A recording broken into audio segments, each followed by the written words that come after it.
tienen esa autoridad. Tienen esa autoridad que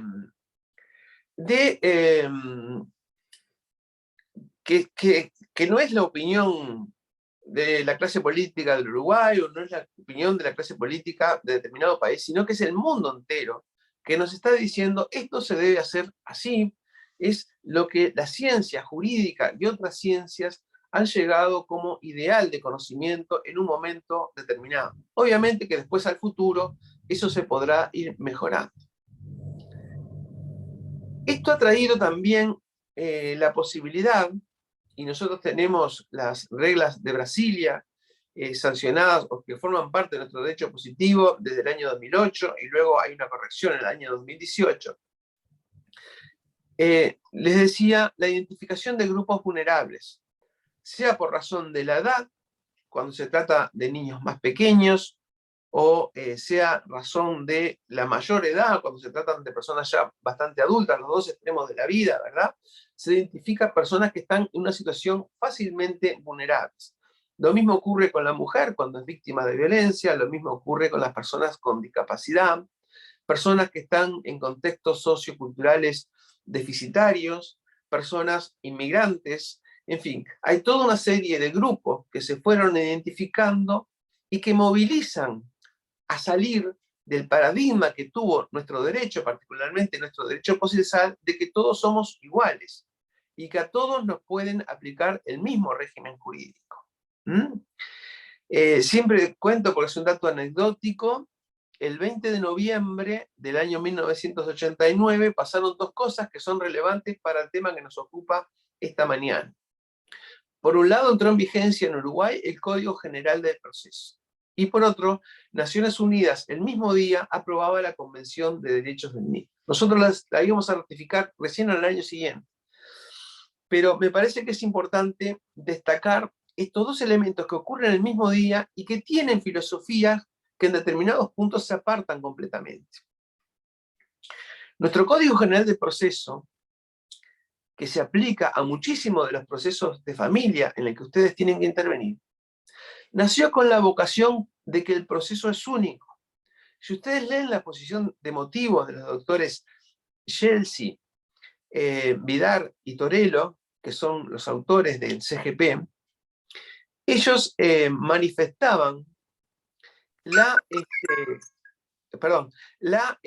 necesidad de que concibiera el proceso como una cosa única. De allí el nombre, por eso general del proceso. Y en la exposición de motivos les decía, bueno, esto sirve para todos los procesos. No va a haber otras normas de procedimiento. Indudablemente, su filosofía partía de la base también de dividir las personas en capaces e incapaces, y en el artículo 32 solucionaba, como también en los procesos de discapacidad, que llamaba incapacidad o insanía, solucionaba esto con la asignación de curadores, es decir, sustituyendo la voluntad de un determinado ser humano, ¿verdad?, por otro ser humano que se lo consideraba capaz, y esa es la forma de aplicar una ley procesal que para todos era igual. O sea, se advertía como un gran valor, y de hecho lo es, en un procedimiento, por ejemplo, de índole meramente civil entre dos empresas, que haya un tratamiento estrictamente igual. Lo que sucede es que eso, trasladado a la materia familia, sobre todo a los procesos de protección, nos lleva a una crisis. Vemos que las soluciones del Código General del Proceso no son tan aplicables en algunos casos, ¿sí? Por ejemplo, todo el procedimiento de pericias.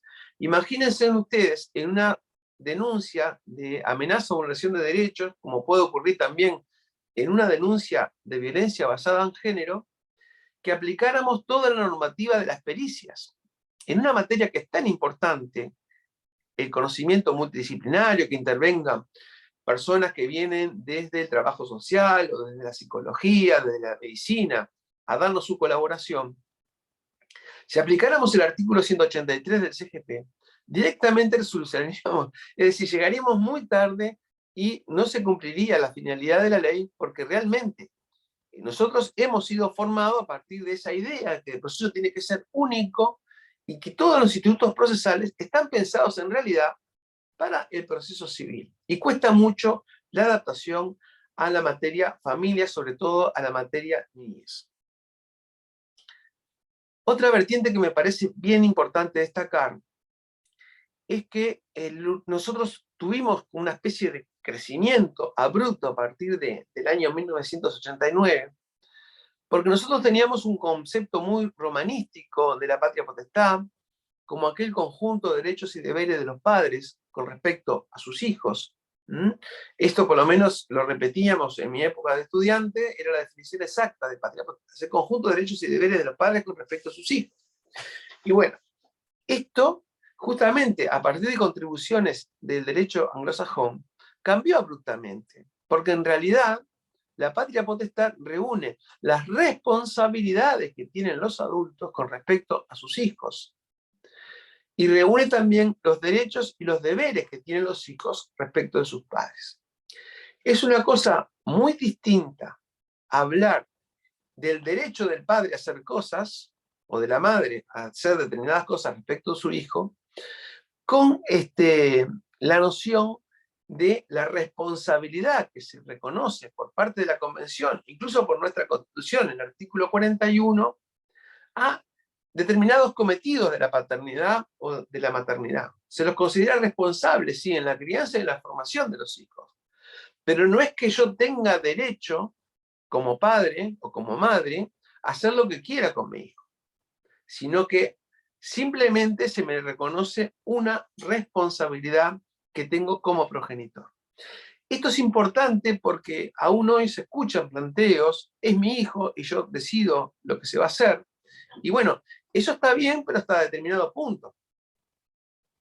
Acá hay un punto de equilibrio interesante, ¿verdad? La Convención reconoce los derechos de los padres, las responsabilidades de los padres y de las madres, está bien, las reconoce y dice, bueno, no es que el sistema jurídico se pueda meter en cada familia a resolver las cosas o cómo debe actuar un padre, porque si esa fuera la norma, viviríamos en una especie de estado fascista, ¿verdad? Donde haríamos un modelo de cómo criar un hijo y todo el mundo se tiene que adaptar a eso. No, se entiende, es claro, de que la humanidad es muy rica, que hay muchas formas de criar un hijo, que todas son válidas o todas son opinables, y que en definitiva no hay mejor cosa que dejar a la familia su espacio. El tema es cuando se traspasan determinados límites o se traspasan los conflictos, pasan a ser de tal envergadura que necesitan la intervención de terceros, como puede ser un abogado del niño y un tribunal para resolver estas cosas. Es interesante también tener en cuenta que se fue abandonando la perspectiva de la solución de los conflictos de acuerdo a lo que es bueno para una determinada institución, aún en desmedro de lo que es bueno para una persona. Voy a tratar de ser más claro. Nosotros tenemos como uruguayos, ¿verdad? Una profunda influencia, lo decíamos, de las culturas latinas, en muchos sentidos también de lo que fue la gran importancia que tenía la Iglesia Católica. El Uruguay nace como un estado confesional, ¿verdad?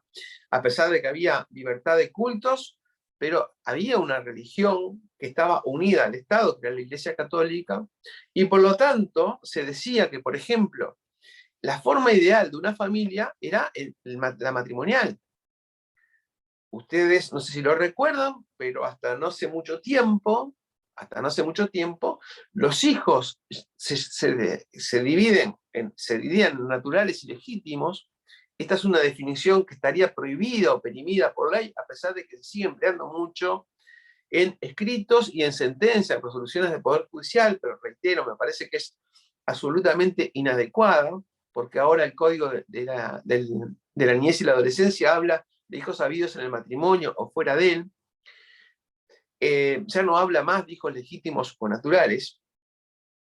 Bien, les decía que como consecuencia de esa división y como consecuencia de ese paradigma de que había que, bueno, que todo el mundo se tenía que casar, por ejemplo, no se reconocían derechos de la concubina, como hoy sí tienen un determinado estatuto.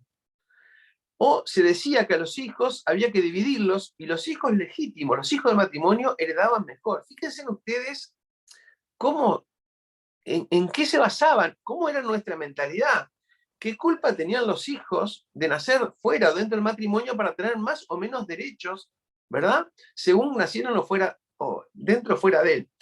Esa es la perspectiva de priorizar las instituciones como el matrimonio por encima de los derechos de los sujetos. Hoy la realidad, el hecho de que todo ese derecho de fuente internacional se nos va colando en nuestro sistema jurídico, nos hace ver que importan primero los derechos de las personas y en segundo lugar tendrían que quedar las instituciones. Bien.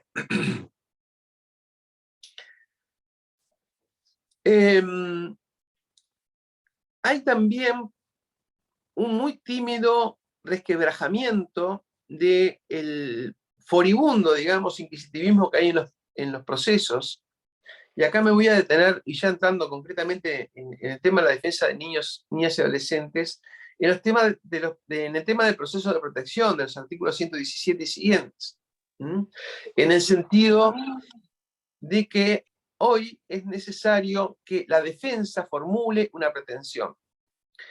Esto es importantísimo, es decir, cuando se constata la existencia de la amenaza o derecho de un niño, niña o adolescente en un proceso, y es necesario adoptar una medida, la ley reclama que el defensor formule una pretensión de protección, ¿verdad? Si es necesario, si esa defensa considera necesaria que se debe adoptar una medida, es importante que esa defensa formule una pretensión. Esto no es menor.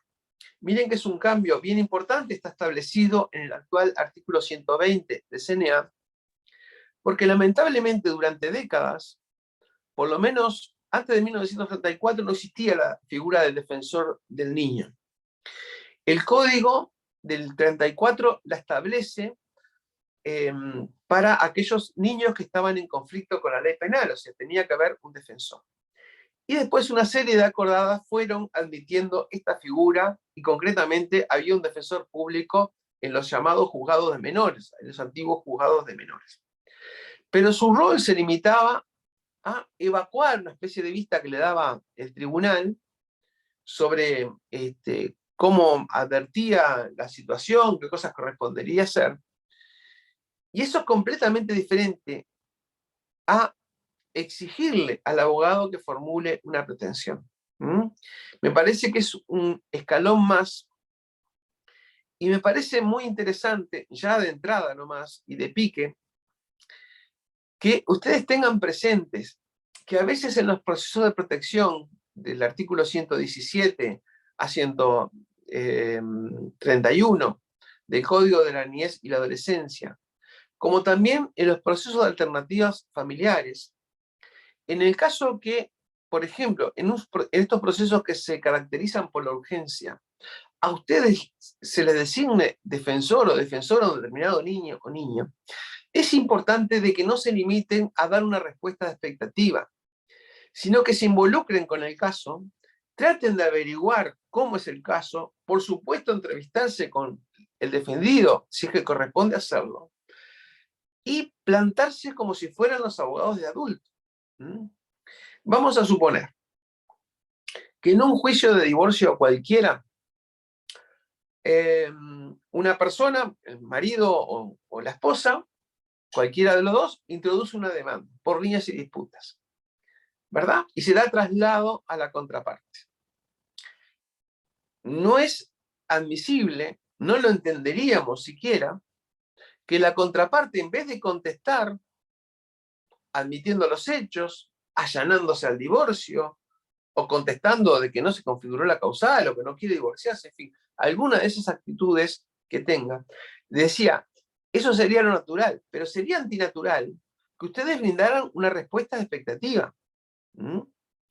Yo por lo menos nunca lo vi.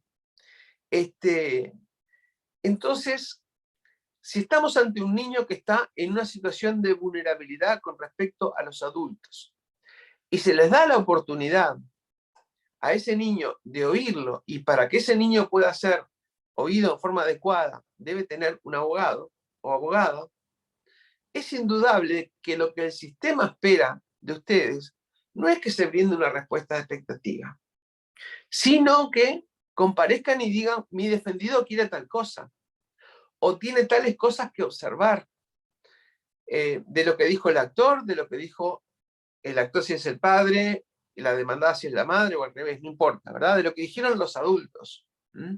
Llegado el momento, es importante de que ustedes asuman que es un momento precioso, que tiene el niño para encarar su defensa, y salvo que tengan, que sea un caso donde realmente no puedan expresar el niño una determinada opinión, se hace muy difícil aceptar esto de la respuesta de expectativa. Nos ha pasado recientemente en el tribunal, en estos procesos de protección, que a veces están denunciados violaciones de derechos tan impactantes, digamos, que vemos que no se designó abogado, entonces en vez de declarar una nulidad, le pedimos que se designe un defensor, se ordena la designación de un defensor, y el defensor a los 6 días comparece contestando con una respuesta expectativa. Se dan cuenta de que francamente no ayuda en nada, y creo que no favorece la posibilidad de defensa.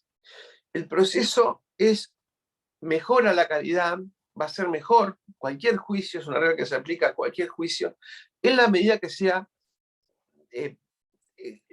valiosa la colaboración de todos los sujetos procesales. Acá siempre insistimos con esa idea de que el proceso no lo hace bueno una sentencia, sino que el proceso va a mejorar la calidad en la medida de que todos los partícipes en ese proceso aporten lo mejor de sí.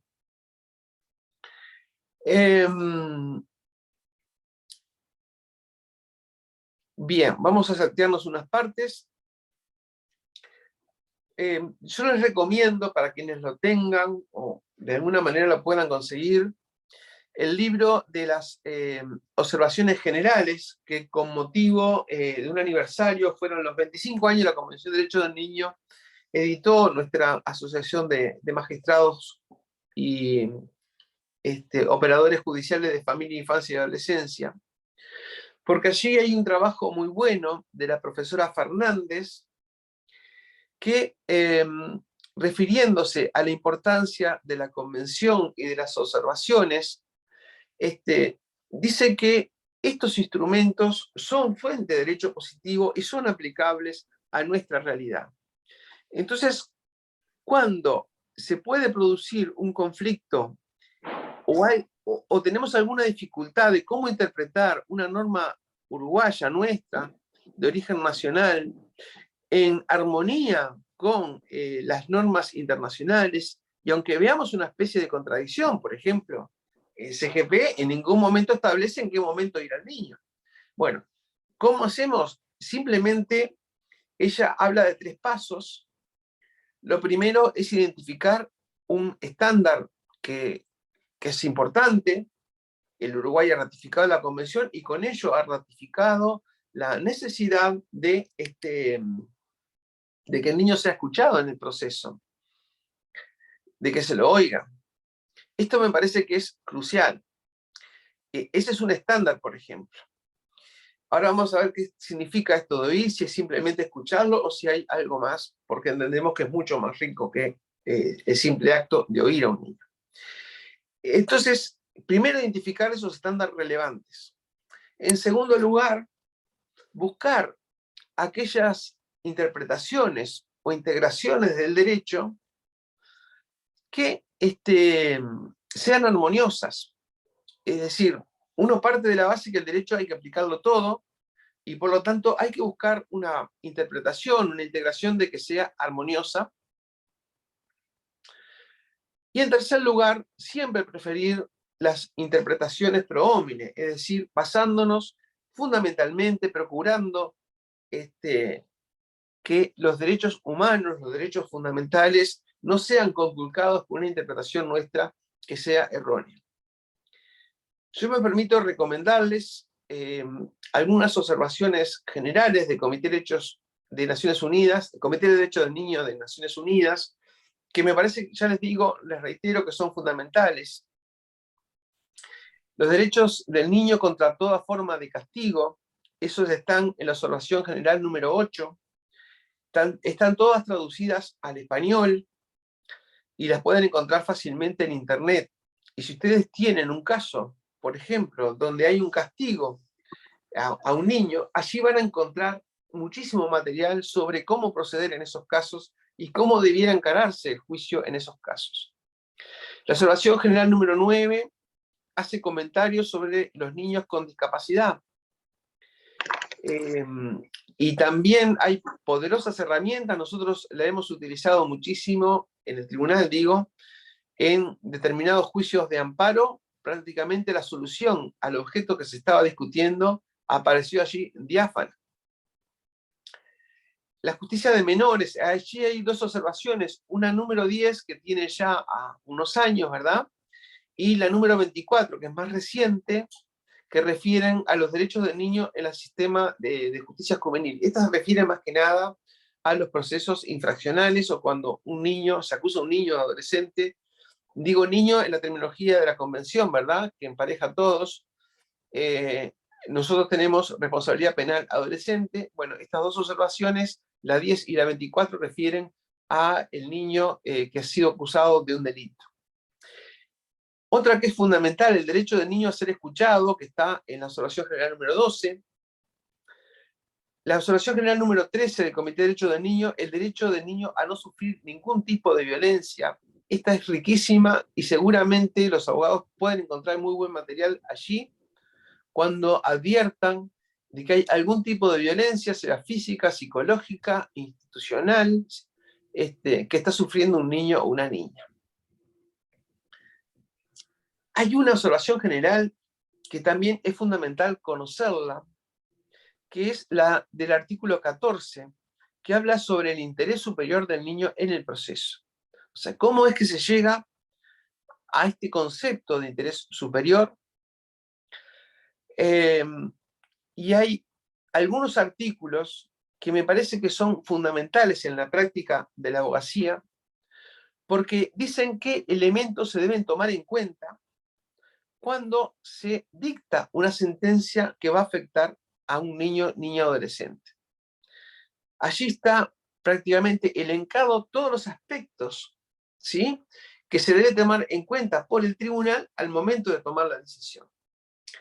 Y cómo, disculpen el atrevimiento, pero entiendo de que el abogado lo que procura es una resolución que sea favorable a su cliente, por lo tanto conocer qué pautas son obligatorias para el tribunal, me parece que son bien interesantes porque el abogado las tiene que tener en cuenta para tratar de obtener. Como se decía, a veces el alegato final es una especie de proyecto de la sentencia que quiere la parte.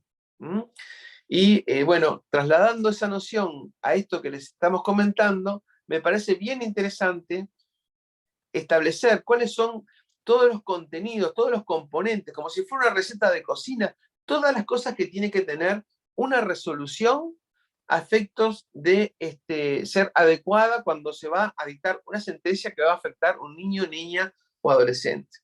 E incluso, si ustedes tienen que impugnar esa resolución, bienvenido estas normas, porque le van a decir, mire, señor juez, a usted le faltó esto. Usted no tomó de debida consideración, por ejemplo, a la opinión del niño. La opinión del niño, también la observación general 14 se refiere a ella, y dice, bueno, hay que tomarla en cuenta, siempre hay que tomarla en cuenta.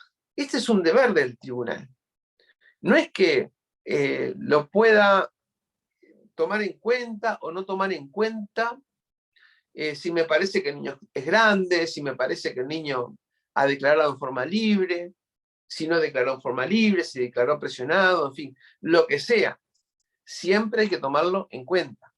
Otra cosa es fallar o resolver el asunto de acuerdo a la opinión del niño. Eso es otra cosa.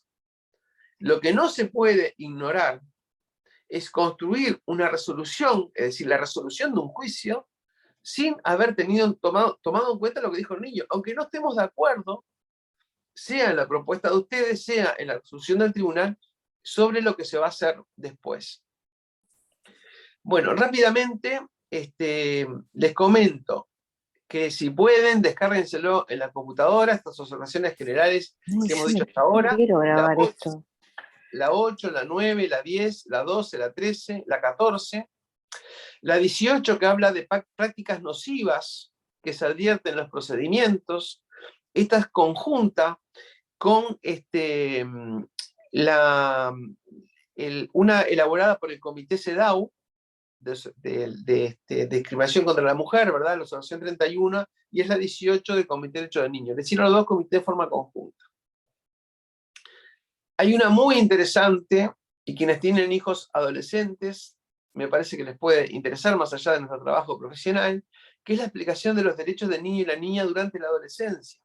Ese periodo que tiene sus complejidades en la vida humana, y bueno, me parece que está muy interesante esta observación general sobre los derechos de niños y niñas en la adolescencia.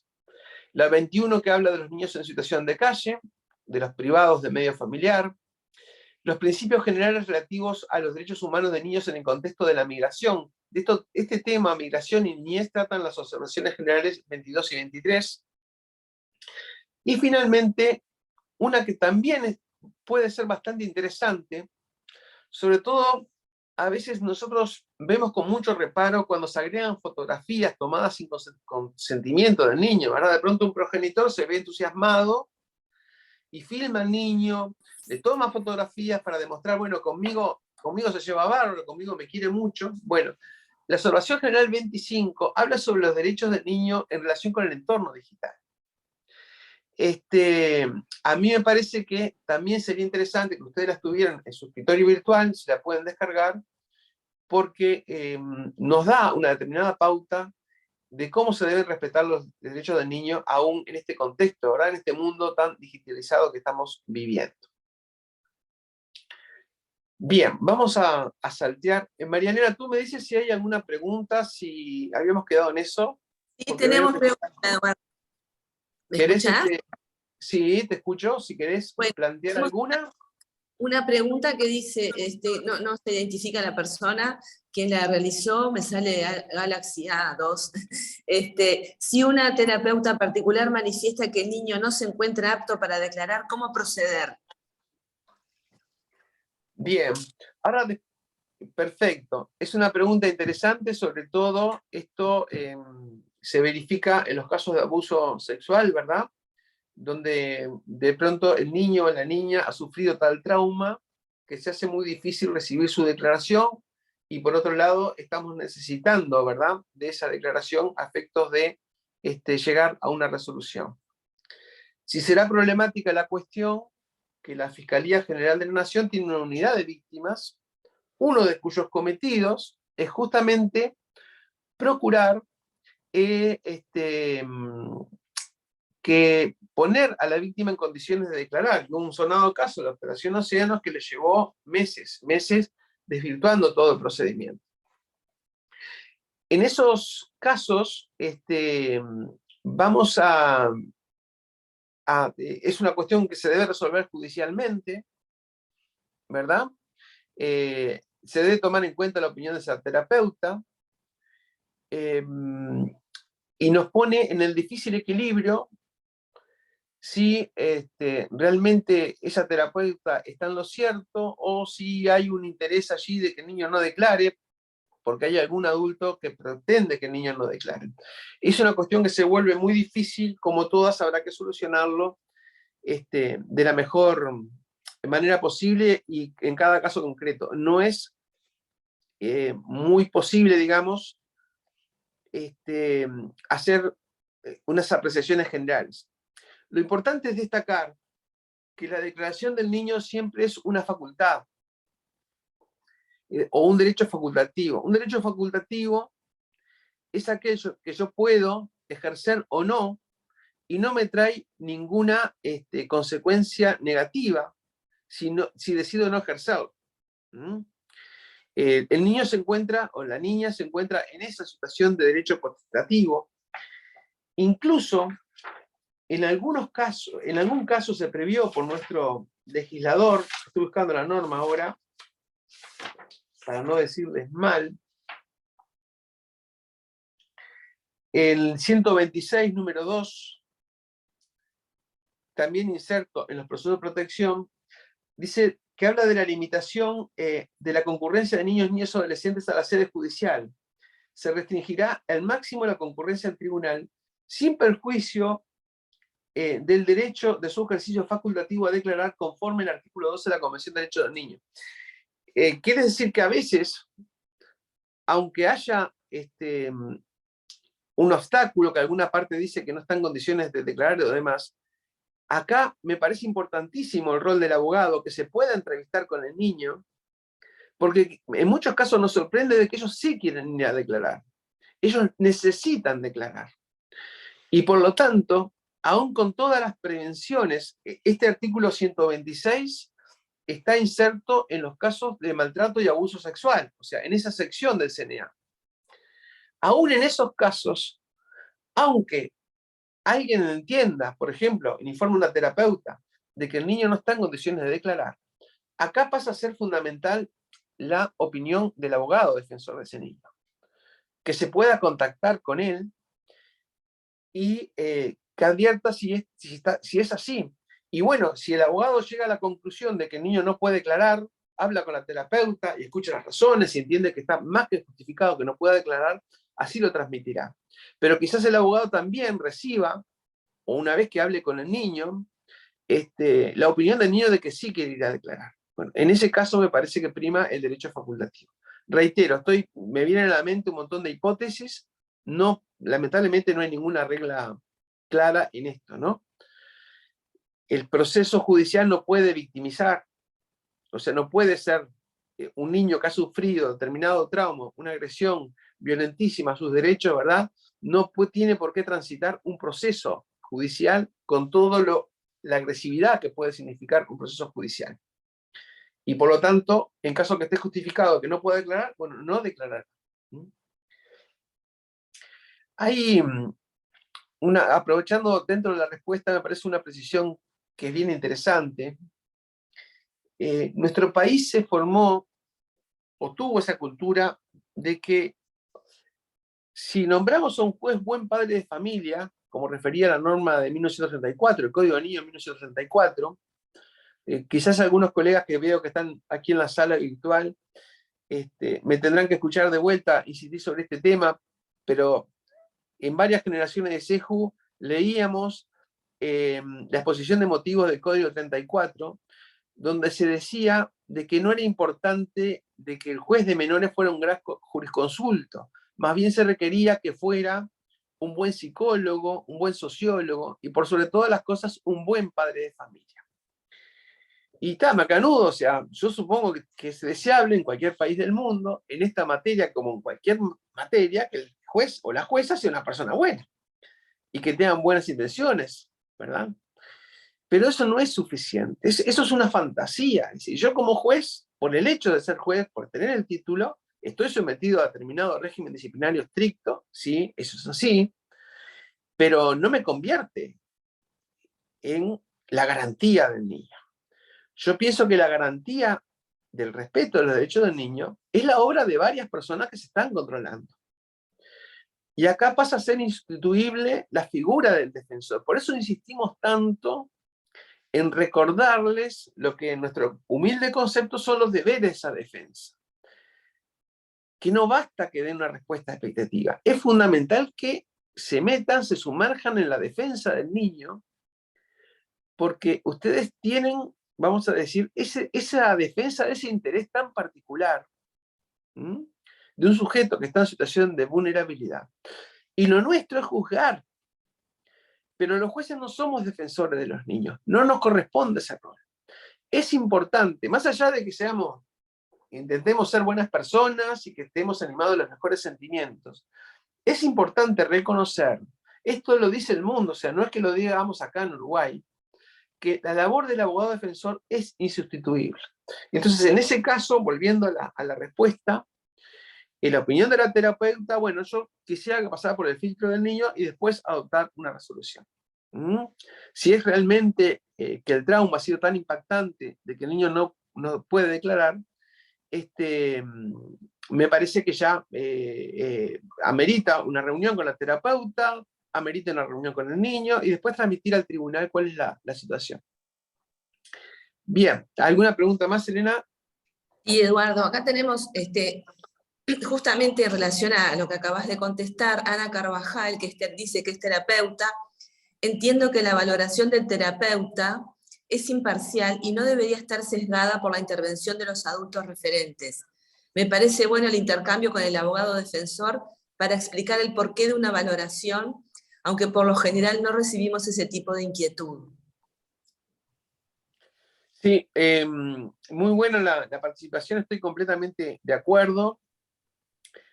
Que sea imparcial, bueno, ahí yo pienso que sí, que generalmente son informes muy honestos e imparciales. Pero reitero, esto tiene que ser la mayor garantía que sea la obra de varios, y por lo tanto no, está bien el control del abogado, y le agradezco a Carvajal que lo dijera así, porque hemos visto de todo en la Viña del Señor. No sé si los colegas que están conectados les pasa lo mismo, han tenido esa impresión, pero yo he visto a terapeutas afirmar o afirmarse en determinados contenidos que me parece que no eran propios de la terapia, sino inmiscuirse en el resultado del juicio, ¿verdad? Como si fuera una parte, que me parece que no es el rol que le corresponde. Es decir, todos ponemos en primer lugar a los jueces, que somos los funcionarios más controlados de todos, porque nos viven apelando cosas o impugnando cosas. Todos tenemos que reconocer que esto es un sistema, cada uno tiene su rol, pero fundamentalmente entre todos nos controlamos. El control es bueno en una república, no hay que mirarlo como si fuera una mala palabra o algo que conculca derechos. Por el contrario, acá hay el propio concepto de interés superior del niño lo dice, ¿no? Acá lo fundamental es encontrar la mejor solución para el interés del niño, y bueno, por eso es tan importante que actuemos varios profesionales. Tenemos otra pregunta que formula Sí. Diana Rodríguez. ¿A partir de qué edad se entiende aconsejable que el niño declare por sí y no por medio de su defensor de oficio? Bien. Eso nos lleva a las 3 formas de declaración del niño o la niña. Las 3 formas de declaración la primera es directamente, es decir, concurre al tribunal y dice su parecer. La segunda es por representante, es decir, muchas veces el representante puede ser los adultos, ¿no? Es decir, el adulto el progenitor. Por ejemplo, en un juicio de pensión alimenticia, generalmente la madre, que es la tenedora, en algunos casos el padre, que es el tenedor, lo representa en juicio. Y la tercera forma es a través de organismos especiales. Es importante destacar que Naciones Unidas dice algo que me parece que es clave en esto, que es que jamás se debe descartar la capacidad del niño que tiene para formarse una opinión y para brindar esa opinión. Aún en la más corta edad, dice Naciones Unidas, y asimismo lo dicen en casos de niños que presenten discapacidad. Incluso en la Observación General número 12 hay alguna referencia, ¿verdad?, a niños muy pequeños que antes de adquirir la habilidad del habla pueden expresar algunos tipos de opinión de algunos aspectos que le afectan. Esto parece extremo, pero realmente es así. Y es un derecho que está reconocido, el Uruguay ratificó esa convención y por lo tanto es un derecho que está reconocido al niño y por tanto todos debemos respetar ese derecho. El tema está que los abogados no estamos formados ni tenemos conocimiento de cómo hacer, cómo poder interactuar con un niño pequeño o con un niño que sufre una discapacidad. Entonces, la regla número 1 es que todos pueden expresar su opinión. Todos tienen capacidad para expresar su opinión. O sea, no puede partirse de la base de que un niño no va a poder expresar su opinión. Segundo,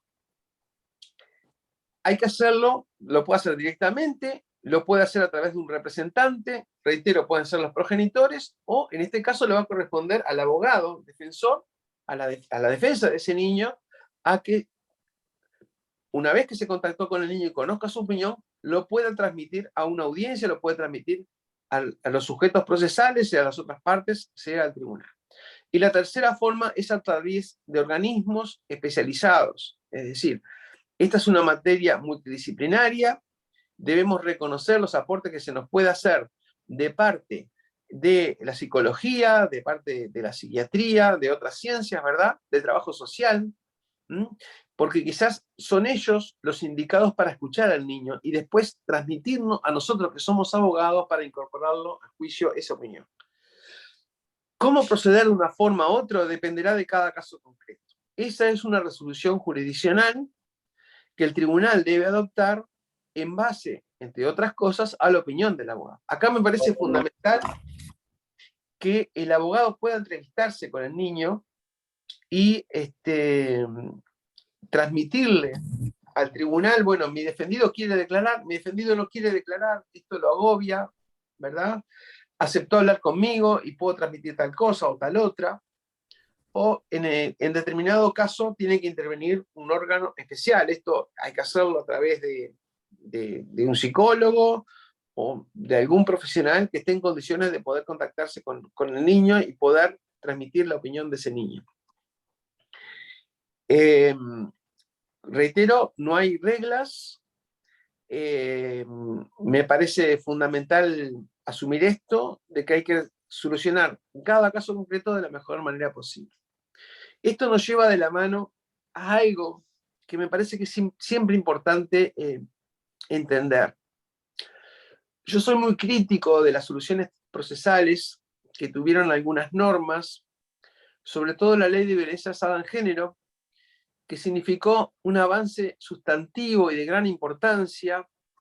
Yo en estas horas, a raíz de la ley de tenencia compartida y hablando con algunos legisladores, me parece que hay un consenso total de que la parte sustantiva de la ley de violencia basada en género es intocable. Si a esta altura nadie se animaría a derogar muchas de las soluciones, o algunas de las soluciones que tiene la ley de violencia basada en género en lo sustancial.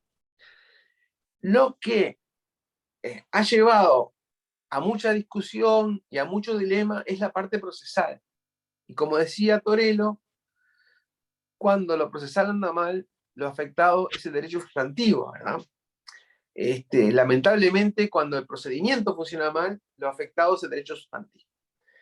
Entonces, a mí me parece muy complejo esto de que en los procesos de violencia de género, cuando una mujer es afectada en sus derechos, sufre una violencia de cualquiera de los tipos que define el artículo 6 y va a reclamar la protección del Estado uruguayo para que la proteja de la persona que la agredió. Es muy agresivo, digo, de que la primera persona que ve es el juez cuando llega al juzgado. Porque el juez o jueza tiene toda una significación simbólica, es una autoridad del Estado, es una figura imparcial. Tenemos muy incorporado, fíjense ustedes, una mujer del contexto socioeconómico desfavorecido, que vive en lo que se ha llamado, o se ha dado el llamar la marginalidad, ¿verdad? Todo lo del Estado le suena ajeno, le suena como que la puede llegar a agredir. Es muy difícil de que una mujer, capaz que de un contexto sociocultural, diga, bueno, este juez me va a proteger. Capaz que cuando va llegando va con un montón de miedos y sospechas de qué es lo que va a pasar, de desconfianza. Quizás nunca ha visto en su vida un juez, el primero que ve de carne y hueso es el que tiene presente en el momento de la audiencia, y los únicos jueces que ha visto son esos de Estados Unidos que aparecen en las películas, con una toga y un martillo, ¿verdad? Que son gente severa, que rezonga, que pega martillazo y dice, al lugar, no al lugar. Bueno, esa no es la imagen humana que sería la mejor o la más deseable, pero a mí me parece que antes que eso, siempre es preferible de que la mujer en esos casos tenga contacto con su abogado defensor o abogada defensora, porque es el momento de intimidad, de confianza, porque la abogada sí va a estar a favor de ella, ¿verdad? No es una figura imparcial como debe ser el juez. Entonces, me parece que es un grado de confianza tal que sería muy relevante que esto fuera siempre así. Que la realidad fuera de que la mujer puede hablar con un abogado que le va a contar qué es lo que va a pasar el momento que pase frente al juez, cuál tiene que ser su postura, qué es lo que puede esperar que pase, a qué le puede tener temor, ¿verdad? Y evacúe todas las consultas que haya. Y recién después vaya a declarar con un juez. Bueno, yo lo mismo digo, imagínense, esto estamos hablando de una mujer adulta, imagínense de un niño y una niña. Ese rol del abogado, de tener una instancia previa, de que el niño o la niña tomen conciencia de que la abogada lo va a defender a él y exclusivamente a él, que se debe a él y no al juez ni a nadie en particular, me parece que es insustituible en cualquier organización de justicia. Yo un trabajo que se publicó en la revista del Colegio de Abogados del Uruguay, que se llama, el nombre del trabajo es Al señor juez pido, digo por si tienen la revista y lo quieren consultar. Yo hago mucho hincapié en que una persona, por ejemplo, sufre un accidente de tránsito, ¿no? No es abogada, sufre un accidente de tránsito, le chocan el auto. Entonces, entiende de que la otra persona que lo chocó, porque cruzó con luz roja o por lo que fuera, tiene derecho a hacerle una reclamación al que lo chocó. O sea, tiene que hacer un juicio. Esa más o menos es la idea que tiene. ¿Qué es lo que hace? Bueno, lo primero que hace es hablar con un abogado. Y el abogado que lo defiende le dirá, bueno, mira, esto hay que presentar una demanda, tenés que conseguir prueba, tenemos que hacer tal cosa y tal otra, ¿verdad? Bueno, y un día te van a llamar a una audiencia preliminar y después capaz que hay una audiencia complementaria y después el juez va a dictar sentencia. Ese momento de conexión entre el abogado y el cliente, la abogada y el cliente, es fundamental. Y yo pienso que nadie se le ocurriría, en el caso de un accidente de responsabilidad extracontractual, por ejemplo, en caso de responsabilidad extracontractual por un accidente, hacer una ley que diga que lo primero que tiene que hacer es ir a hablar con el juez. Sería impracticable, o sea, sería una locura total, nadie admitiría ese cambio. Ahora, ¿por qué en los procesos de protección no prestigiamos cada vez más al abogado? Ese es el punto que me parece crucial, ¿no? La necesidad de prestigiar la figura de defensor, el contacto del cliente con el defensor, del defendido con el defensor, me parece que va a asegurar una muy mejor calidad de justicia. María Elena, me fui por las ramas, ¿cómo es la pregunta bien? Perdona la última pregunta. ¿A partir de qué edad se entiende aconsejable que el niño declare?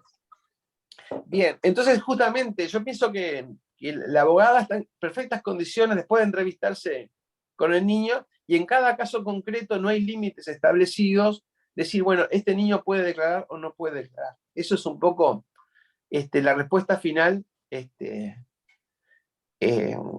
le doy a la participante, ¿no? Por eso reitero la importancia de la labor de la defensa. Bien. Por allí hay un mensaje en qué revista del trabajo es en la revista del CAU, del Colegio de Abogados del Uruguay, debe ser de hace 2 o 3 años atrás. No tengo el número. Tenemos una consulta que realiza Natalia Pérez con relación a que los niños deben ser informados sobre todos los aspectos del proceso. Niñas de 7 años con defensora en proceso de visitas.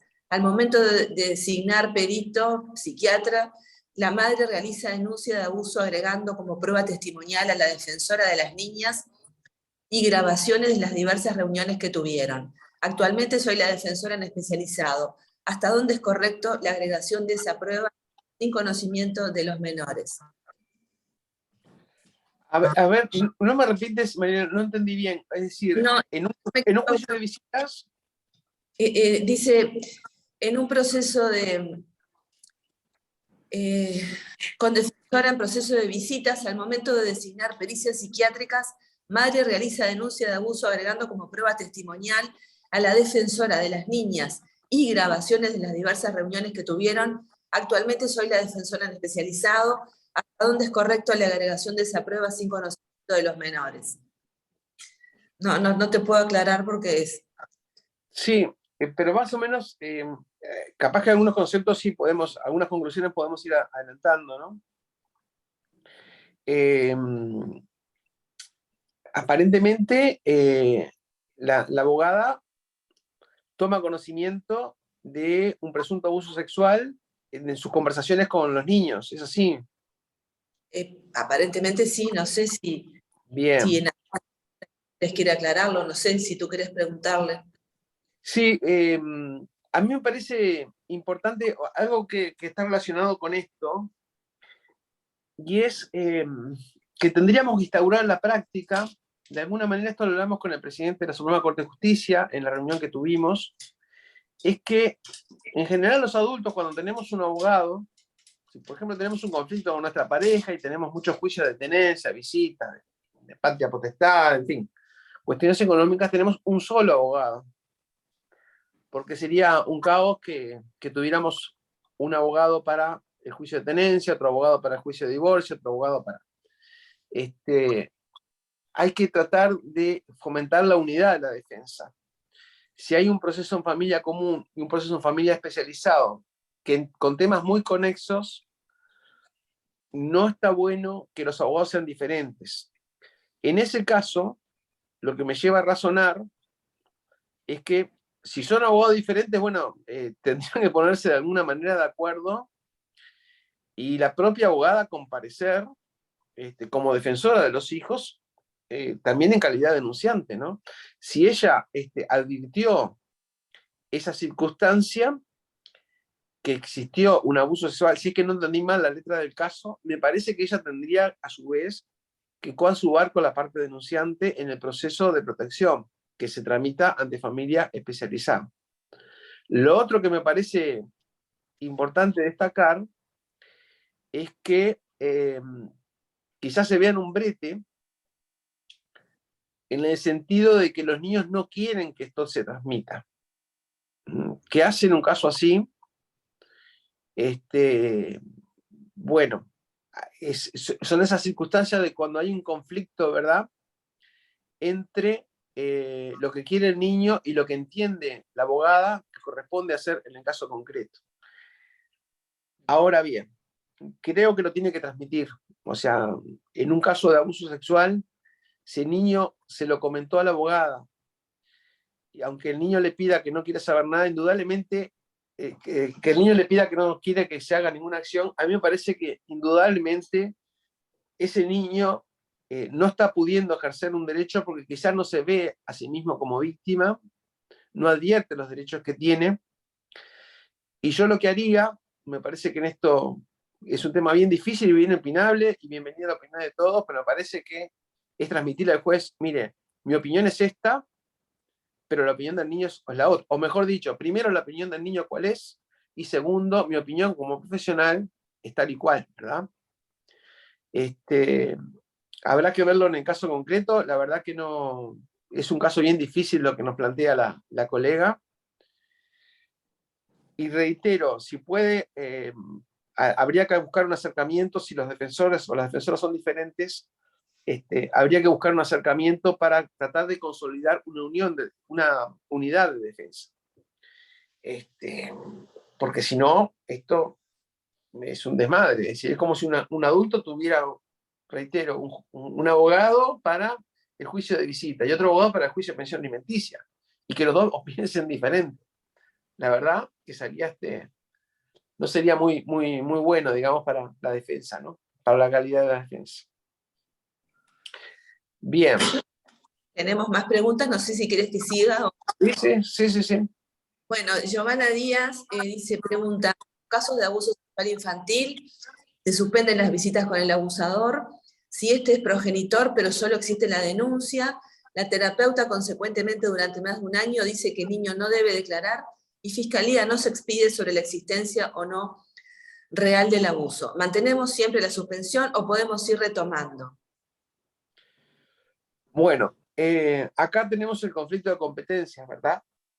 Porque lamentablemente hasta que no estén instalados los juzgados especializados en género, todo el sistema, la ley de violencia basada en género, SNA, se creó bajo la premisa de que iban a existir los juzgados de violencia basada en género, que iban a ser competentes en el proceso de protección como en los procesos de visitas, ¿verdad? En los procesos que se inicien luego de que esté interviniendo ya por un asunto de violencia contra la mujer. Está esto en el artículo 51. Entonces, es bien interesante de cómo lo solucionamos, ¿verdad?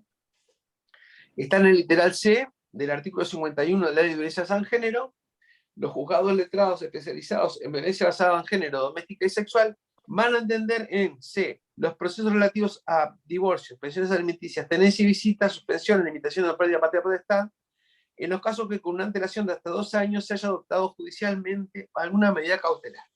Entonces, en ese caso que nos planteaba Giovanna, indudablemente, si hace un año que está la denuncia de abuso sexual, va a ser competente, tendría que ser competente el mismo juzgado.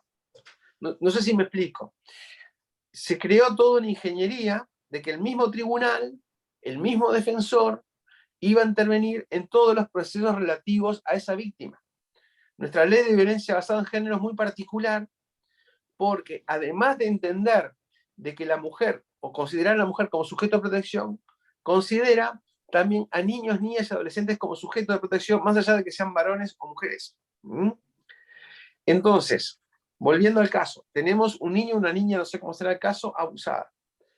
Se disponen medidas de protección. La terapeuta dice que no corresponde que declare. Habría, reitero, que escuchar la opinión de la defensa, pero supongamos que la defensa se pone en contacto con su niño y no quiere decir nada, de ninguna manera, no quiere llevar adelante la diligencia. Hay, por un lado, una medida de protección, y tendría que haber, además, en caso que el padre lo pida, un proceso de visitas donde, sin dejar de aplicar las normas de protección del CNA, llegar a determinada conclusión sobre la resolución del caso. Hay algo que no quiero dejar pasar por alto, y yo les pido que nos unamos en una causa que no admite la menor demora, como decía el prócer, ¿verdad? Que es la posibilidad de que el niño declare, o la niña, no sé cuál es el caso, en un circuito, con un circuito cerrado de televisión, y no frente a un tribunal, sino frente a una persona que pueda llevar adelante, un funcionario capacitado, ¿verdad? Les decía de unirnos porque lamentablemente esos funcionarios especializados no existen en Uruguay. Se le ha dado esa tarea a receptores penales, pero no están suficientemente capacitados, esto hay que reconocer. También lo hablamos el otro día con una legisladora. Lamentablemente no estamos hablando ni del Reino Unido, ni de Italia, ni de Estados Unidos, ni de Alemania. Estamos hablando de algunos países en América Latina donde tienen un staff de funcionarios conformados por profesionales de la salud, profesionales psicólogos, que están entrenados en cómo poder conversar con un niño o una niña que ha sufrido un abuso sexual, y perfectamente se puede llevar en formato charla una audiencia seguida por circuito cerrado de televisión, con acceso restringido, obviamente, al tribunal y las partes, o sea, desde otro lado, seguir esa diligencia por los adultos como forma de control, pero donde el niño pueda llevar adelante esa declaración. Esa es la forma esas formas que tendría que solucionarse el caso. Entonces tenemos otro ingrediente más de otra complejidad. Parece que esta mañana les voy a traer más problemas que soluciones, pero realmente es así. En diciembre del 17, cuando se sanciona la norma, la ley de violencia basada en género, la Fiscalía intervenía todavía en estos procesos de protección. Si ustedes ven, justamente en el artículo 54, por ejemplo, se hace referencia en el 55 a la Fiscalía, ¿verdad? Toda la ley habla de la Fiscalía. la intervención de la Fiscalía. Porque esto tenía que ser, recuerdan, una respuesta integral. Entonces, en el mismo tribunal, la misma Fiscalía, se disponían medidas de protección, se disponía si correspondía el inicio del proceso penal. Tema que acá todos los esfuerzos quedaron desperdigados, en el sentido de que va a haber un tribunal que entiende las medidas de protección, otro tribunal, otro juez, otra jueza, en el proceso de visitas. La Fiscalía puede ser que comience el proceso penal o no lo comience el proceso penal. Y obviamente quizás haya una resolución penal que determine que hubo abuso, o quizás que no se haya aprobado penalmente, pero aún así se justifican medidas de protección, porque el estándar probatorio para la materia penal es distinto que el nuestro. Entonces, en medio de este lío gigante que se arma por esta circunstancia de que la ley previó que iba a haber una fiscalía presente, de que iba a haber un solo juzgado que resolviera todo esto, y resulta que no, que tenemos procedimientos que se siguen en juzgados diferentes, se nos presentan estas dificultades, sumado que además no tenemos funcionarios especializados. En ese caso que planteaba la doctora Díaz, es indudable que si el juzgado tuviera un funcionario especializado, por ejemplo un psicólogo entrenado en la declaración de niños, niñas y adolescentes, perfectamente debiera llevarse a cabo esta charla. Capaz que el niño no quiere decir nada, y bueno, esa es la diligencia judicial, que el niño no quiso decir nada. Supongo que lo que la terapeuta se refiere es que no puede ir a una audiencia judicial, donde el juez la interrogue, que supuestamente, por nuestro sistema legal, está en el artículo 124, el juez en ningún caso puede interrogar directamente sobre un abuso sexual. Es obvio que esto puede ser victimizante. Pero así como va la terapeuta, perfectamente podría reunirse con un funcionario especializado que hablara sobre el tema y que escuchara a ver lo que el niño tenga para decir, lo que quiera decir. Obviamente no se va a pelear ninguna triquiñuela ni ninguna obligatoriedad a declarar. Algo que me parece bien importante destacar, porque tuvimos hace poco una resolución en el tribunal, se revocó una decisión de primera instancia, algo que tenemos que afirmar, creo que enfáticamente, poner mucho énfasis en esto. La resolución de primera instancia decía de que en la materia familia especializado no hay que determinar la responsabilidad del abuso sexual, o no hay que determinar si el abuso sexual existió o no, sino que eso le correspondería a la materia penal. Bueno, esto, francamente, yo estoy en absoluta discrepancia con esto. Se trata, sí, de determinar si existió ese abuso, aún en la materia familia. Y quizás con estándar probatorio, porque acá no reclamamos la plena prueba de que habla la Constitución para sancionar a ella. Pero perfectamente podría ocurrir de que no se inicia proceso penal, pero ¿por qué razón no se inicia proceso penal? Bueno, capaz que no se inició proceso penal porque no se reunieron pruebas del abuso de acuerdo al estándar de la Fiscalía. Es decir, la Fiscalía, yo supongo, que cuando va a iniciar un juicio penal, lo va a iniciar solo si lo gana. Si no, ¿qué sentido tiene si va con dudas de que pueda ganar ese juicio? Quizás no tenga pruebas suficientes para iniciar ese proceso penal. Pero eso no obliga, aunque la Fiscalía no inicie el procedimiento, y aunque haya una sentencia absolutoria incluso, me animaría a decir, que llegado el momento en materia familia, se advierta que no puede hacerse lugar al contacto del supuesto agresor con el niño o niña. Son materias diferentes y persiguen finalidades diferentes. Aquello es castigar a la persona, para eso se requiere la plena prueba. Acá lo que importa, el objeto del proceso, es determinar si hubo una vulneración de derecho y reparado. No sé si con eso de alguna manera contesté la pregunta, y alguna más que me iba apareciendo acá. Sí, tenés otra de sí. Juan Muñoz. ¿Qué pasa si la Fiscalía archiva la denuncia? Ya pasó más de un año y sigue sin iniciarse el proceso de revinculación. Y ya pasaron 3 años de la suspensión de las visitas, además de existir informes psicológicos que dicen que el progenitor no tiene el perfil de abusador.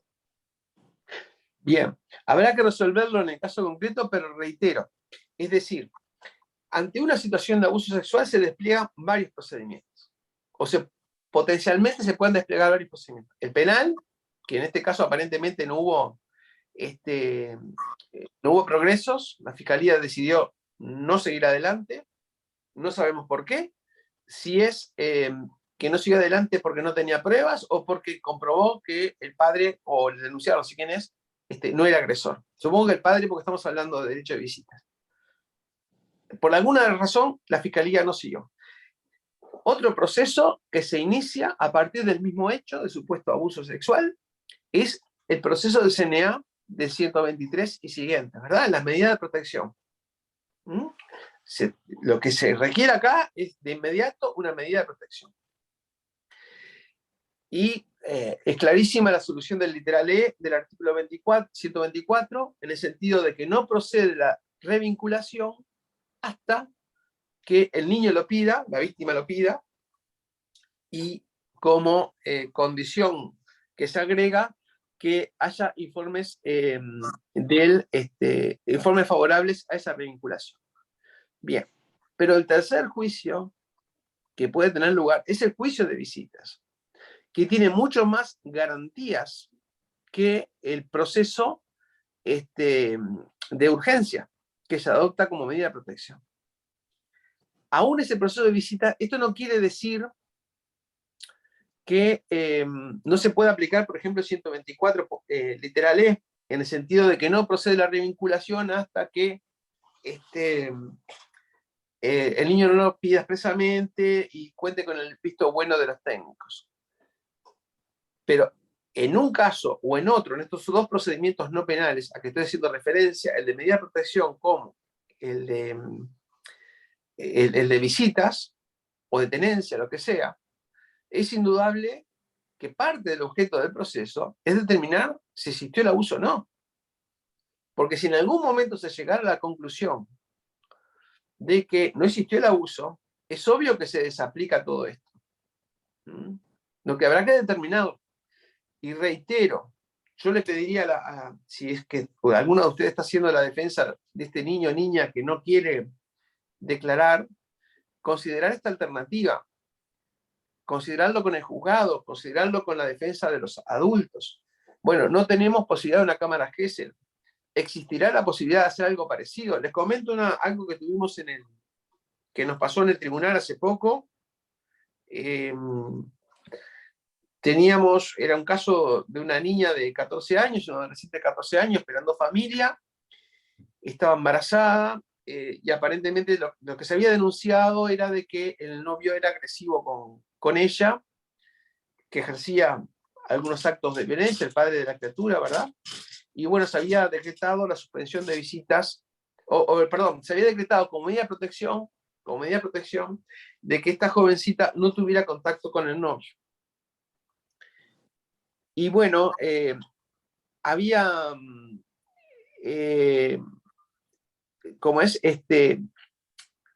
había una primera versión de la niña de que había sido objeto de una violación. Después la niña dice que no, que eso lo había dicho para no enojar a los padres, porque los padres le iban a recriminar por el embarazo, que en realidad ella lo amaba, que quería vivir con él, que quería tener el niño, que no era de ninguna manera fruto de una violación.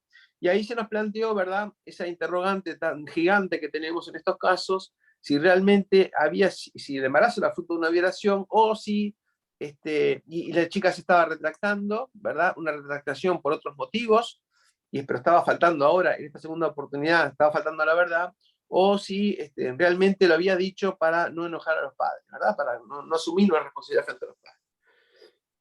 Y bueno, conseguimos con una funcionaria que es psicóloga en el tribunal, que nos dio esa gran mano, hicimos una audiencia en la Cámara Gesell que está en el ITF, y les puedo asegurar que en 10 minutos nos quedó clarísimo qué era lo que había pasado. Clarísimo, clarísimo, porque la funcionaria se manejó con mucha habilidad, que yo no tengo. Yo me recibí hace como 35 años y nunca aprendí más que por la experiencia. Tengo un conocimiento simplemente, como que se dice, de la experiencia, artefáctico, experimental, pero no tengo formación académica en cómo se interroga a un testigo, y mucho menos a un empírico, y mucho menos formación académica en mantener un diálogo, en hacer sentir a la persona cómoda, como hizo esta funcionaria, que la verdad que el diálogo que entablaron fue fantástico, y bueno, y la verdad asomó. la verdad somos... Ella no quería declarar, de hecho en la primera instancia declaró a través de su abogada, la abogada se entrevistó con ella, y bueno, la jovencita, 14 años, no quería declarar, y bueno, vino al tribunal, le dijimos, mirá, vas a hablar con una persona así asá, no va a ser una audiencia judicial como ella se imaginaba, y quedó clarísimo. Como ven, tenemos varias contras y hay que ingeniarse, porque toda esta circunstancia de que no haya tribunales, de que no haya personal suficiente, que la fiscalía se haya retirado, pasa algo que es increíble, ¿no? Es bien de país subdesarrollado. Esto es bien de Yoruba, como decía un profesor mío, no es de uruguayo. Pero ustedes saben que la fiscalía se maneja con reservas del caso por una cuestión estratégica. Es decir, muchas veces tiene determinadas pruebas y no las comparte con la persona que está imputada hasta que no, obviamente, hay una formalización. Entonces, sucede un episodio de violencia sexual, o se denuncia que sucedió un episodio de violencia sexual, y los jueces de familia y protección llaman a la policía en procura de ver cómo conseguir pruebas o lo que sea. Quieren saber qué es lo que tiene el fiscal de información, y la policía no le puede dar ningún dato al juez de protección, ni la fiscalía le va a dar ningún dato del juez de protección hasta que no presente la acusación. Es insólito que pase eso, porque, no sé, si el Estado tiene información, ¿cómo puede ser que la persona que designa el Estado para la defensa y la protección de esa niña, cómo puede ser que la defensora de esa niña no tenga información, no pueda acceder a las pruebas de qué es lo que realmente el Estado sabe que pasó para que exista una carpeta investigativa en la Fiscalía? Es insólito. Pero bueno, son esas dificultades que hay que asumir. Bueno, Elena, no sé cómo estamos. Y nos quedan un poco más de 20 minutos. Tenemos la pregunta de Angélica González con respecto al plazo de suspensión de las visitas. Algunas sedes especializadas han dispuesto la no vinculación hasta la mayoría de edad del niño, niña o adolescente. ¿Cómo lo han resuelto en apelaciones? Bueno, tuvimos conocimiento de algunos casos y lo hemos revocado, ¿verdad? Existe claramente un exceso. Me parece que hay que ser mucho más prudente en la aplicación de las medidas del artículo 67. Las que no ofrecen muchas dificultades es lo de la pensión alimenticia.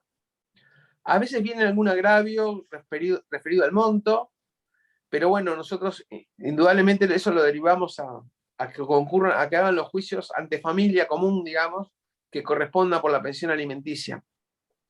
Porque es muy difícil para el tribunal, de primera instancia, quiero decir, más allá de los interrogatorios de las partes, que pueda fijar una pensión justa. Prácticamente es una estimación a ojo de buen cubero de cuáles son los alimentos que se deben para superar la situación de violencia. O sea, ni siquiera la vocación es fijar alimentos ad perpetuum, ¿verdad? Que merece una persona, sino que se trata, ¿por qué están los alimentos previstos acá? Bueno, porque la falta de alimento no puede coadyuvar con el violento. Si hay una persona violenta que en ejercicio de esa violencia ejerce su poder económico, si no te pasa un peso más, y obliga a la mujer a continuar conviviendo, porque si no tiene hijos que mantener y si no, no puede seguir. Bueno, esta es la razón de la pensión alimenticia, ¿verdad? Esto es lo primero. No hay mayores dificultades, a veces hay un agravio en cuanto al monto, pero no hay mayores dificultades. En cuanto al tema de las visitas, entendemos de que hay un plazo máximo que establece el tribunal, ¿verdad? Las mismas podrán reanudarse una vez cumplido un periodo mínimo de 3 meses sin reiteración de los actos de violencia y habiendo el agresor cumplido las medidas dispuestas. O sea, esto marca un límite al accionar del juez. Limitar las visitas hasta la mayoría de edad implica resolver un objeto que es propio del proceso de limitación de la patria potestad. Acá el tribunal de urgencia no puede de ninguna manera resolver más allá de lo que la situación de urgencia le permite resolver e ingresar, por ejemplo, a limitar la patria potestad diciendo que no se van a suspender las visitas hasta la mayoría de edad. Me parece que hay un exceso, pero por sobre todas las cosas, esto racionalmente pensado, fíjense ustedes que muchas veces las medidas de protección se adoptan con un criterio de precaución, pero sin certeza de que realmente hubo episodios de violencia. En el tribunal nosotros tuvimos un caso que me parece que es bien interesante, ¿verdad? Un señor pobre en campaña llega a la casa, era un peón que trabajaba de noche, llega a la casa y ve a la señora con un amigo. Bueno, con toda su cultura patriarcal y demás, lo primero que hace es arrancar para la cocina, agarrar un cuchillo y de vuelta a enfilar para el dormitorio. Y la señora protege a quien era su amante en esa noche, impidiéndole el paso, lo quería matar, y el hombre entra en razones. Deja la cuchilla, se corre para que el otro se termine de vestir y salga de la habitación, y a todo esto la pareja tenía 2 hijos pequeños que estaban durmiendo en una habitación contigua. Entonces interviene en urgencia un juzgado de paz. La señora denuncia lo que pasó porque el individuo después de eso se va amenazando y demás, y denuncia lo que pasó porque tenía temor a que el individuo volviera y le hiciera algo. Esa es la razón de la denuncia. El juzgado de paz interroga a uno, interroga a otro, llega a un acuerdo, una serie de pautas, en un momento difícil, obviamente, de rotura de la pareja, y no se establece nada respecto de las visitas. El expediente va al juzgado letrado. En 24 horas, como dice la ley, de adoptadas estas medidas, vuelve a interrogar a los interesados, el juzgado no suspende las visitas. Y llegada a la audiencia evaluatoria,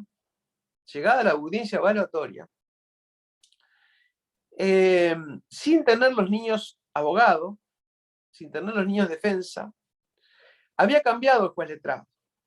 Y el nuevo juez letrado dice, ¿acaso olvidaron de suspender la visita? Y suspende las visitas a los 3 meses de ocurrido el hecho. Y la suspende por 3 meses. Bueno, traigo este ejemplo porque me parece una errónea aplicación del derecho. Esto no puede ser automático. Hay una premisa que debemos tener presente y me parece que a esta altura nadie la puede discutir.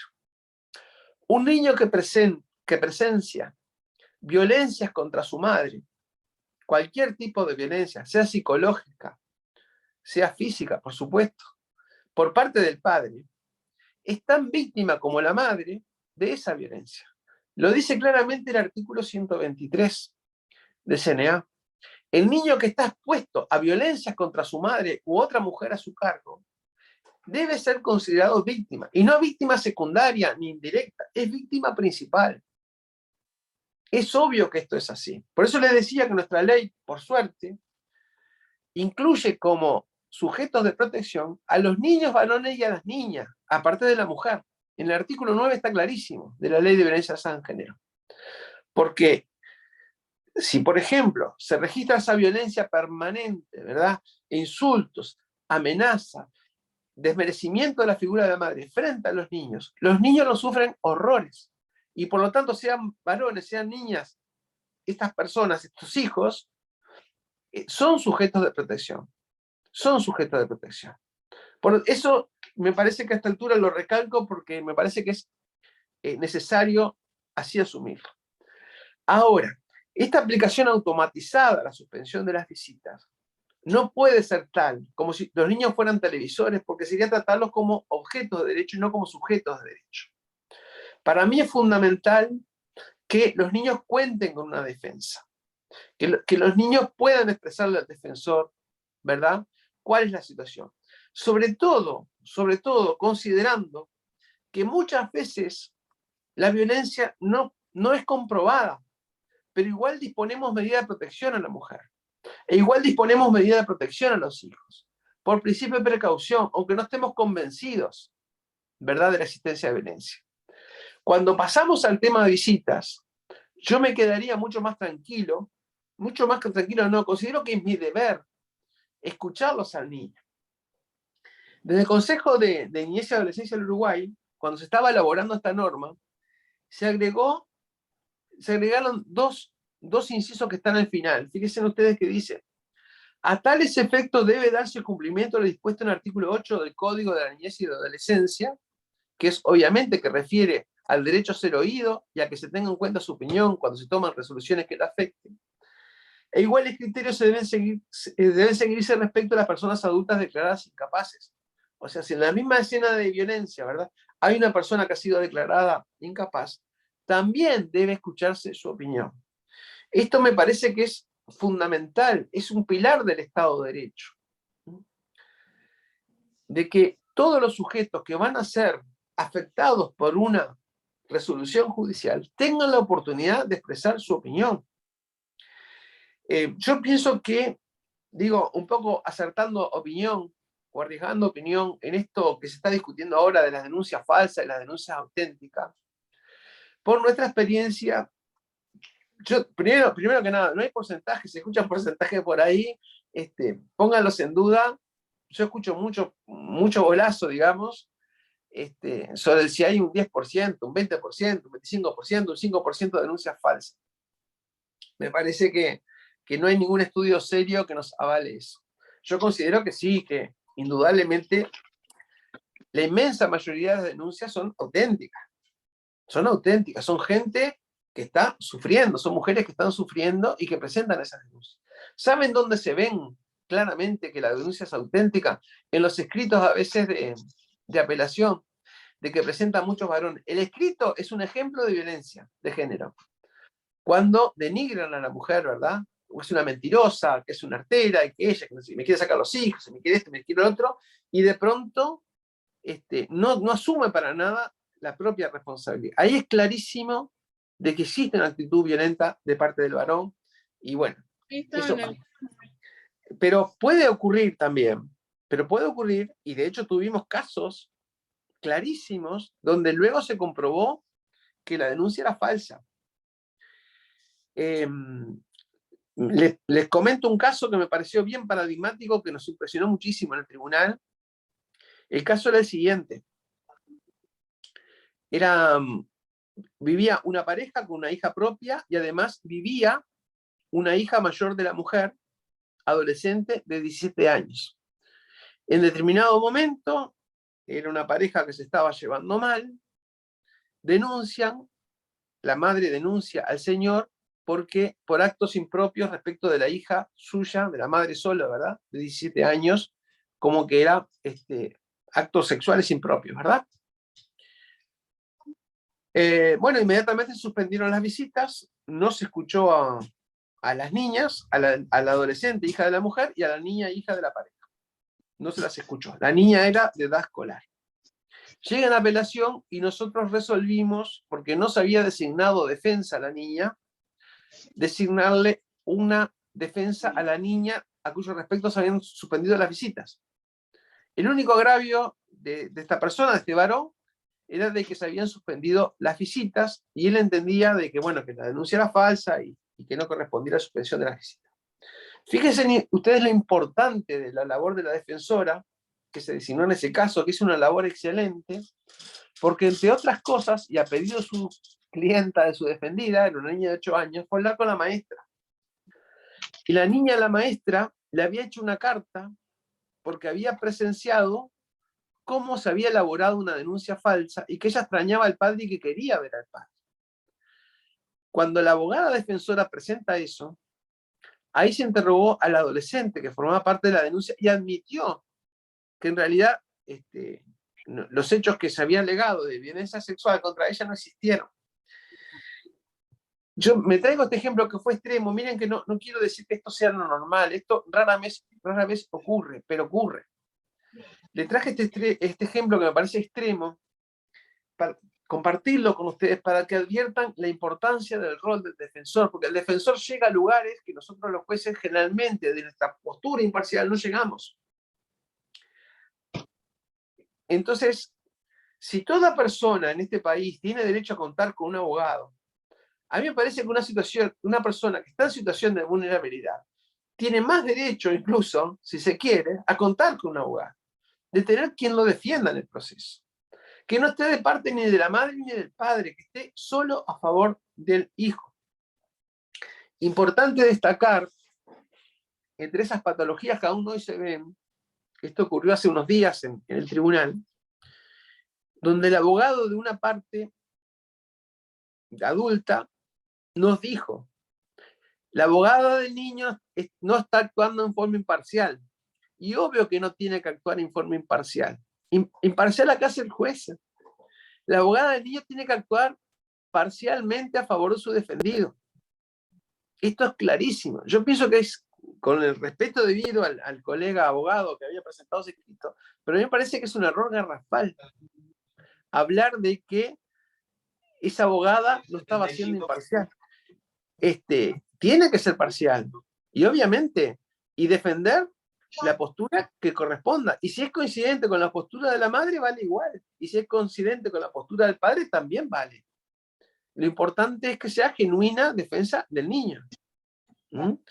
Que, reitero, ese es el rol insustituible que los jueces no podemos cumplir.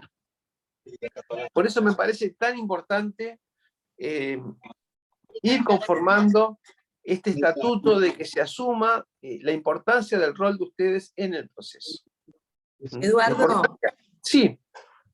Tenemos una pregunta de la doctora Alicia Álvarez de Castro, sí. que pregunta, ¿cuál sería el procedimiento para recusar un abogado defensor cuando es constatado por una de las partes que al niño no le genera la confianza necesaria para declarar en forma espontánea, o incluso cuando se constata que el defensor no ha procedido conforme a la voluntad del niño? Bien. Yo en lo que no estoy de acuerdo con la doctora Álvarez es que se lo pueda recusar al abogado. Porque recusar se recusa a quienes son imparciales en una determinada labor, como por ejemplo pueden ser, las que deben ser imparciales, el tribunal obviamente, los jueces somos todos recusables, los funcionarios, los secretarios, los actuarios, incluso los fiscales se pueden llegar a recusar. Porque quien debe ser imparcial y no lo es, obviamente que debe ser recusado. Para eso está prevista la recusación. Ahora, ¿qué sucede en caso de que un abogado no esté siendo honesto, fiel, respecto de su defendido? Bueno, ese está un delito, ¿no? Ese está un delito. Es decir, por ejemplo, un caso que nosotros está publicado en la revista de Derecho Procesal, hicimos referencia a él, un jovencito de 17 años que no quería ver al padre, ¿no? Porque el padre es una persona violenta, no lo quería ver. Sale la sentencia no autorizando las visitas. El abogado del niño, la abogada del niño en ese caso, apeló la sentencia.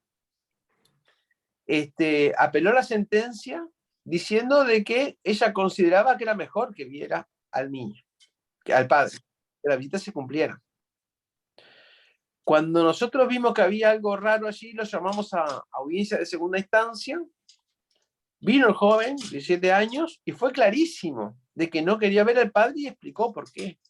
Había todo un comportamiento un poco extraño de esta persona que era amante de las armas y quería inculcarle al niño que se hiciera hombre, ¿verdad?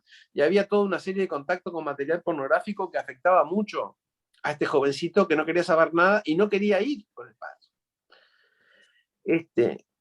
Bueno, en ese caso, yo no soy juez penal, pero realmente, imagínense ustedes, en un caso, volvemos al caso del choque de auto, responsabilidad extracontractual, que su cliente diga, yo crucé con la luz verde y el otro con la roja, y ustedes le digan al juez, no, mi cliente dice que cruzó con la luz verde, pero para mí, juez, él cruzó con la luz roja. Bueno, ahí estarían cometiendo un delito, ¿no?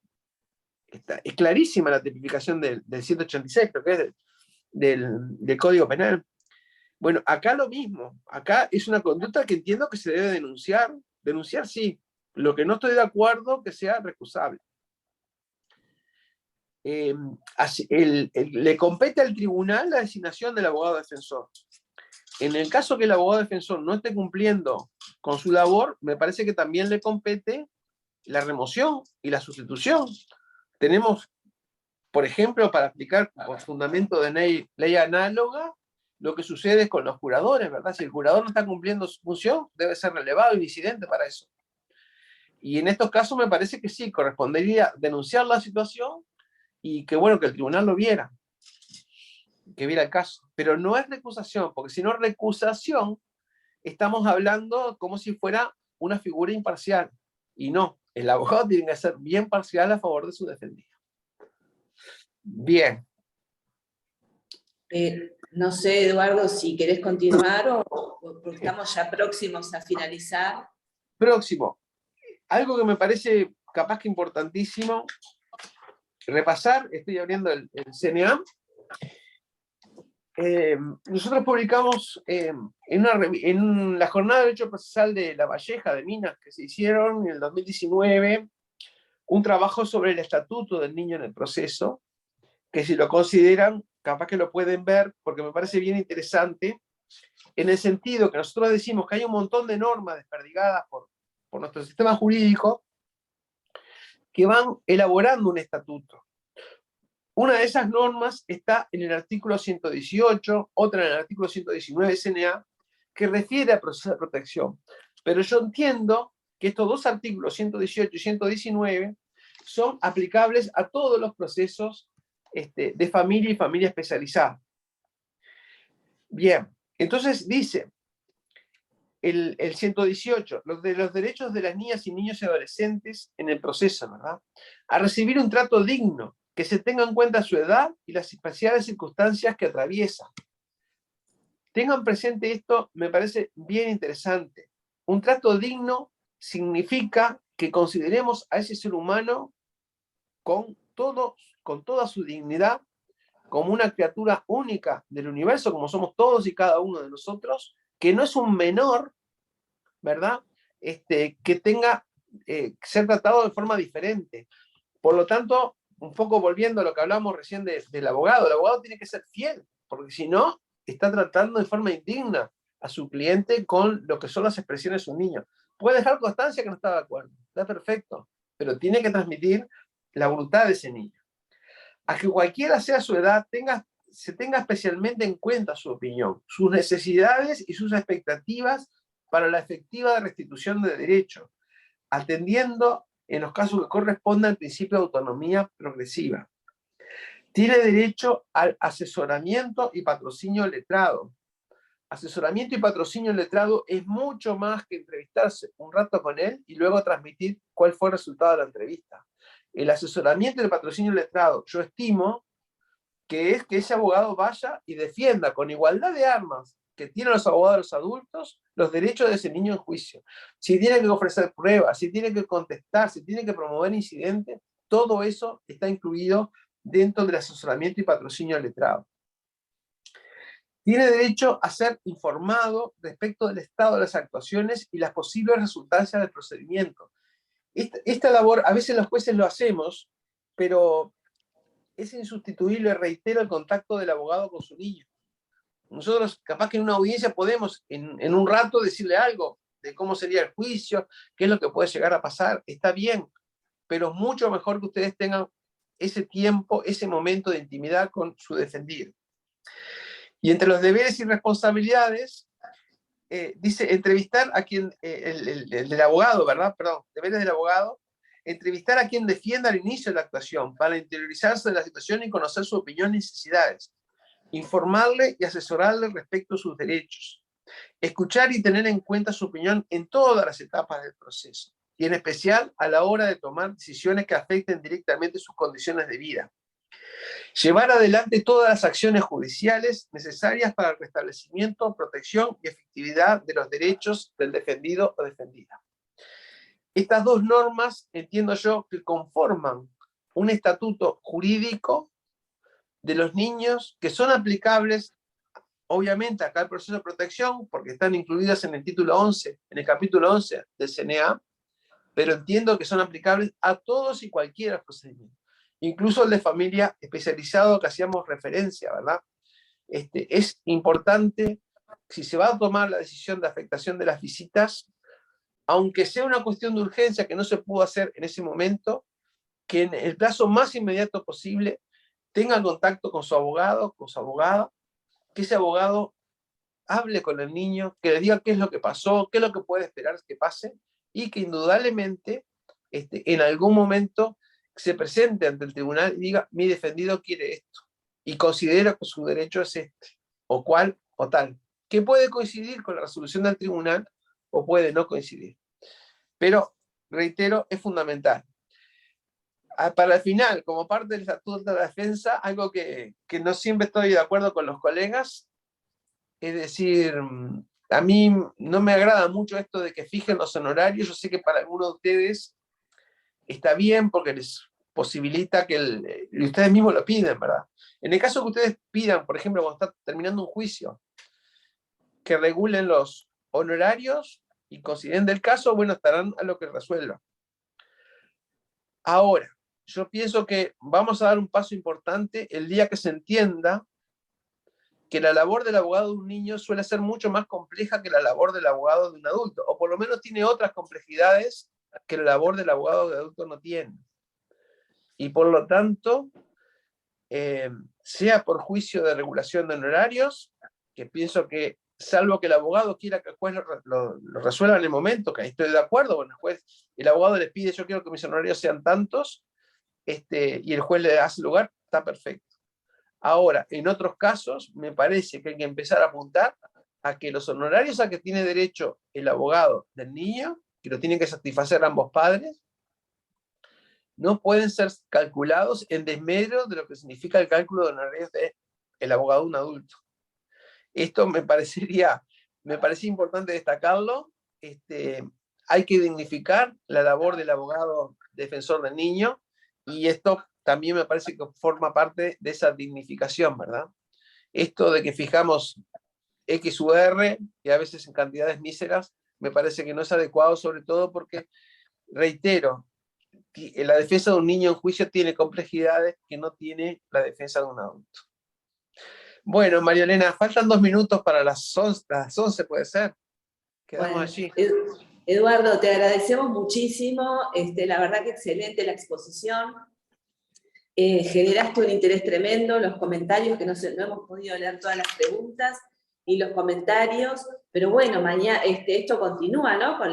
En el segundo bloque, capaz que allí pueden hacer alguna pregunta que no fue respondida hoy.